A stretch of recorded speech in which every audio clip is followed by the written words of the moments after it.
Trump's standing among Hill conservatives dims ahead of 24. Donald Trump is gaining strength in 2024 primary polls. The same can't exactly be said about his standing among Capitol Hill conservatives. Just ask James Lankford, the Oklahoma Republican who openly admits that the former president's third bid for the White House is evenly cleaving the party in his blood-red state. About half of the Republicans I talk to want Trump to be able to get the nomination. And half of them say, I want somebody besides Trump, the Sooner State Senator said in an interview. They're conservative, Lankford added of his constituents, but they're dealing with personality there as well and are trying to figure out where do we go as a nation?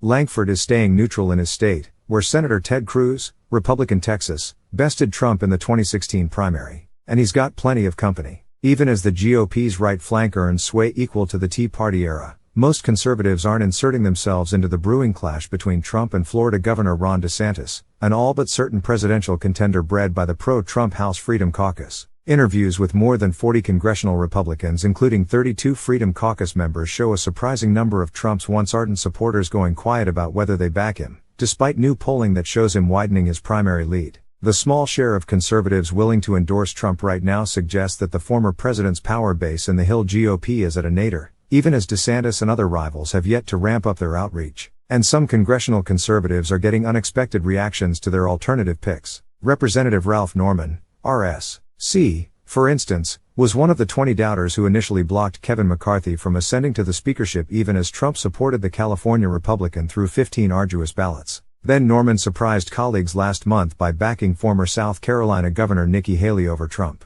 And he, too, was in for a surprise when he informed Trump of his decision. The former president, who is well known for grudge holding, was nice about Norman's decision. He recalled in an interview, "Do what you have to do. You got a great family."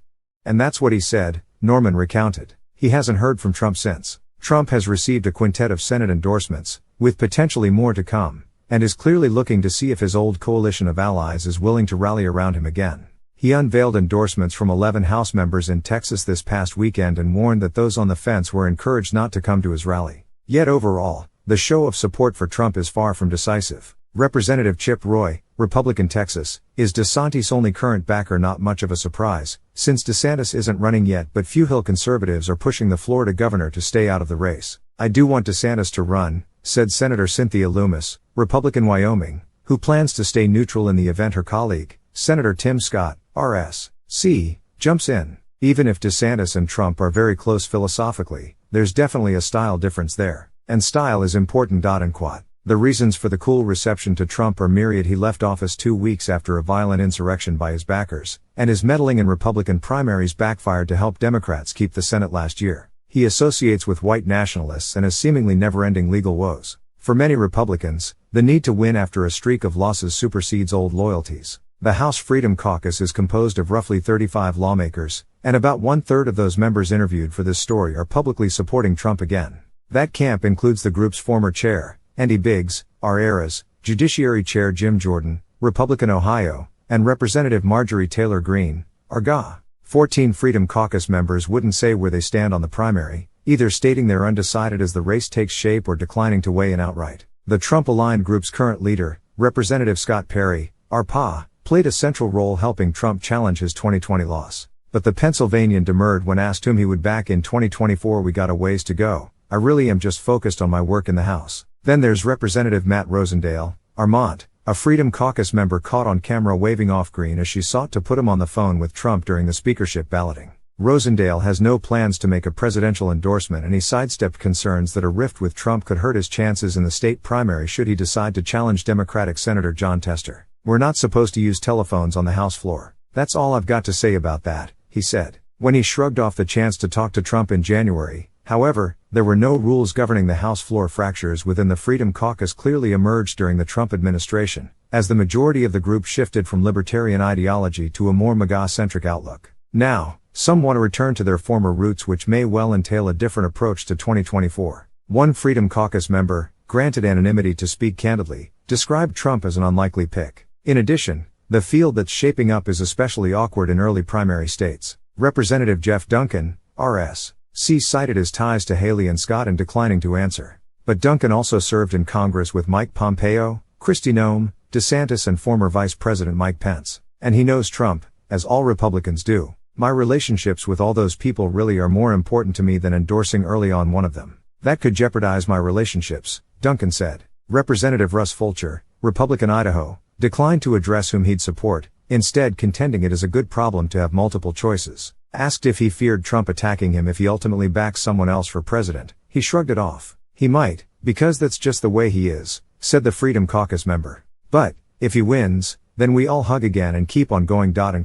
Across the Capitol, 5 out of 49 Republican senators are openly endorsing Trump. Lindsey Graham of South Carolina, Tommy Tuberville of Alabama, Eric Schmidt of Missouri, J.D. Vance of Ohio, and Markwayne Mullin of Oklahoma. Those on the sidelines at the moment range from Cruz, Trump's 2016 rival turned ally, to Senator Ted Budd, RNC, whom Trump pushed to victory in last year's Senate primary. Budd at least sounded warm to Trump's candidacy, expressing tremendous gratitude for how he helped in the midterms. Cruz would only say he foresees a full and vigorous presidential primary, and I am confident it won't be boring. Some on the fence Republicans might be more willing to endorse Trump if he went back to talking about the economy. Take Senator Mike Braun, Republican Indiana, who's a party barometer of sorts, a gubernatorial candidate and member of the conservative bloc that opposed Mitch McConnell for GOP leader. He also served as Trump's biggest defender during his 2020 impeachment trial. If Trump would focus on what was going on pre-COVID, and not try to get the toothpaste back in the tube, which is not going to happen, I think he's got a strong argument to make, Braun said. Well, in 2016, I look at it and realize I joked, but I got out before I got a nickname. I went to number one, and you went down the tube. We don't need an apprentice in the White House. We have one right now. 8 years ago, then Wisconsin Governor Scott Walker was considered to be the GOP frontrunner when he jumped into the 2016 presidential race. Now, he's often cited as a candidate who peaked too soon. Are we seeing the same dynamic with Florida Republican Governor Ron DeSantis? There's a lot of parallels with Governor DeSantis and I back in that 2016 election cycle. The difference, of course, was the new guy on the block at that time was Donald Trump. Certainly, there's a lot of people that are going to stick with President Trump. I think he's earned the right to be the front runner based upon what he accomplished during his 4 years as president. But I also think at the same time, there's going to be a lot of primary voters looking at Ron DeSantis, and for that matter, looking at other either current or former governors, Glenn Youngkin, Mike Pence, Nikki Haley. I think overall he's a solid B+. There's some areas to improve on. Some of the things we did, for example, in Wisconsin with taking on the unions, putting the power back in the hands of the taxpayers. And I think of all the governors in America, he probably handled them the best during the last 4 years. To get to know exactly where Walker stands on DeSantis' policies, we asked him to watch Florida's State of the State. We must further strengthen our laws against illegal immigration by enhancing employment verification, increasing penalties for human smuggling, and further disincentivizing illegal migration to the state of Florida. People got it in 2016. They get it again now. Legal immigration is good. Illegal immigration is bad. Certainly he's talking about it in Florida, but it's an issue in Wisconsin, and I think every one of at least the 48 continental United States, and probably the same goes in Alaska and Hawaii. Our schools must deliver a good education, not a political indoctrination. Our children are not guinea pigs for science experimentation, and we cannot allow people to make money off mutilating them. So if you can't get a tattoo if you're under 18, because obviously state after state, whether the blue or red states across the country, felt like it probably is not a wise decision to allow somebody to do something so permanent to their body that it might be irreversible. Why in the world would we be encouraging, not just allowing, but encouraging young people to make transitions that physically alter their bodies, whether they're male or female? Politically, there was a shift, in 2015 after the Supreme Court made a decision on marriage. It kind of took that issue largely off the table, and I think there are some groups on the left who are looking for a new wedge to try and make inroads with younger voters. I just think it's a horrible mistake. Not only is Ron DeSantis, but plenty of other leaders are onto this issue across the country. Dangerous criminals should not simply be put back on the street like we see what happens in states that have gone so far as to abolish cash bail entirely. Police officers should not have to repeatedly risk his life to apprehend the same criminal over and over again. We also understand that part of fighting crime is to protect Floridians' right to defend themselves. If you're a parent particularly, nothing is more important than the safety of your family.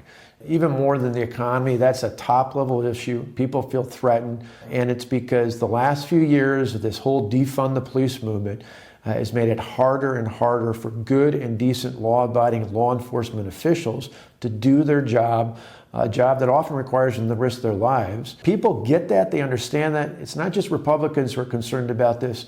I think people across the political spectrum are scared, and they want leaders who are going to stand up and ensure that they and their families are safe. Certainly what Ron DeSantis did in Florida was he didn't just talk about it, he got the job done, and that's certainly the sort of thing that people are going to be looking at in 2024 and beyond.